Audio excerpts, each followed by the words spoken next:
Shalom, Moro y'Imana abana namwe. Amazina yanjye nitwa Wilson Ajemel. Umugaragu w'umuryango w'Abajemeli. Ajemeli ni ijambo ry'igifaransa risobanura Association de la Jeunesse Estudiantine Célébrée mu Rwanda. Tugenekereje ni ihuriro ry'urubyiruko rw'abanyeshuri b'Amethodiste, by'umwihariko twe turi abanyeshuri biga muri Kaminuza Nkuru y'u Rwanda ishami rya Nyagatare. Iyi YouTube channel yacu yitwa Ajemel UR Nyagatare. Hari akandi gashya twifuje kubongereramo, dufite the room of prayer, yo worship session legacy tujye kutuzaho ibihe byo kuramya kwibanza bizaba byiza, tuzarushaho kumva ubwiza bw'Imana. Ndabingiga cyane kugira ngo dukomeze gukurikira iyi channel, tubisharinga bene data, tuzakomeza gufashwa, tuzakomeza kumva ubwiza bw'Imana.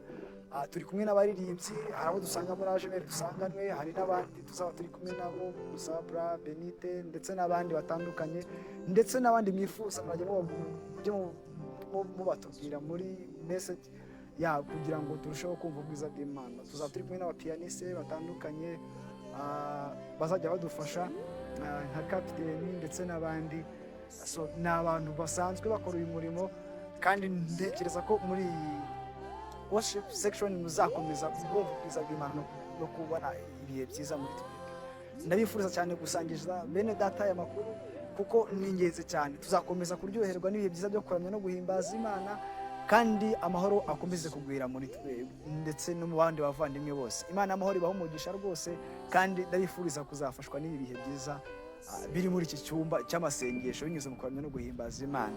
Aha hari icyanditswe cyo muri Zaburi ya 96 umurongo wa 2, haranditse hati: muririmbire Uwiteka, muhimbaze izina rye, mwerekane agakiza ke uko bukeye. Iyi niyo ntego y'iyi worship section. Uwiteka abagirire neza, aho umugisha abarinde kandi akomeze kubagirira neza. Shalom shalom.